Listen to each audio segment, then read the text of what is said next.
Hi, it's John Petter, and today we're going to fly in orbit. So we're actually going to fly over there a perimeter pattern to do that using Esri Site Scan Edition.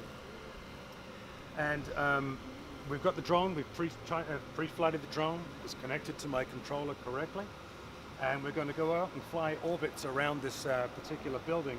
This will be good for doing point clouds and 3D modeling of singular objects, so a communications tower, a crash site investigation, or a vehicle, or a singular building. The perimeter scan.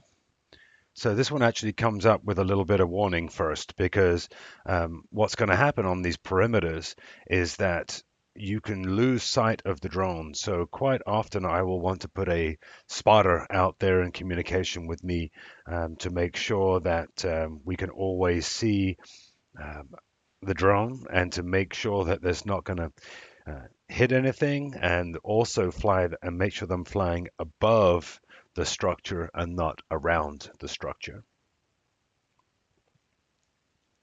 So here I'm going to just call this orbit. And again, I can bring in my footprint here to help me plan. So I've actually got a circle in here, and this is a circle that I've calculated around the perimeter of the building footprint.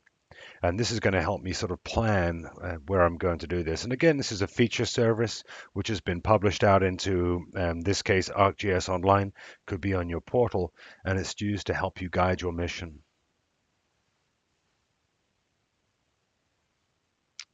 So the first thing we're going to do here is I try and identify the actual footprint of the building. So sort of the P shape there is the footprint where this building is going to be constructed. So on the left, it gives you some guidance. So you can see, draw the area around where you would like to scan. So in this case, I'm just going to use that as the building outline. You can see at the bottom here that this has got altitudes on this one, which is different than the other two flight plans that we looked at. Next is the offset around the building. So we've established where the actual building footprint is. Now, how far away do I want the drone from that actual perimeter there? Obviously, the further the offset, so as 100, you can see that I can fly it a lot further around. So this is a 9-minute flight with 3 altitudes and 66 images versus 100, which is 102 images. So it works very much the same way, is that the focal length of the camera can only capture so much when it's close, and you can get much more when it's further away. But you've also got to look at some safety factors here. You can see I've got streets and I've got some other issues here that if I fly too far away, I'm going to be having the drone way over traffic. So that's the offset. In the advanced, again, I've got vertical and side lap camera settings. And next, I'm actually looking now at the height of the structure. So how tall is this building? The default here is 100 feet. I actually know that this will be a 60-foot building. And then what are the minimum and maximum altitudes that I want the drone to fly at? So this will also determine the angle now of the image being collected. So we can actually go up, say I could go up as high as 300 feet, and I can come down to, as it's a 60-foot building, 100. And you can see it's adjusted the number of altitudes. So this is how many orbits around the structure we're going to fly.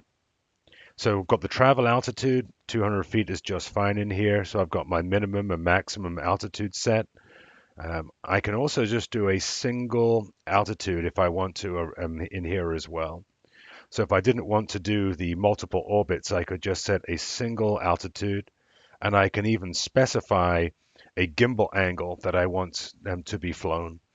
This might be useful if you've got a lot of overhang and you really want to be able to make sure that you get some good coverage. And I might want a single 90-degree camera angle flight, and I can use this now to augment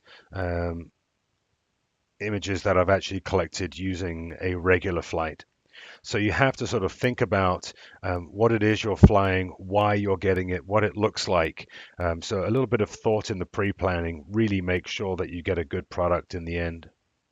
Also here you've got some tips, which is good. Just gives you an idea of what each one of these is for. And again, if I have my drone connected, I will just hit the fly button. The drone will take off, execute the 3 orbits, and land again.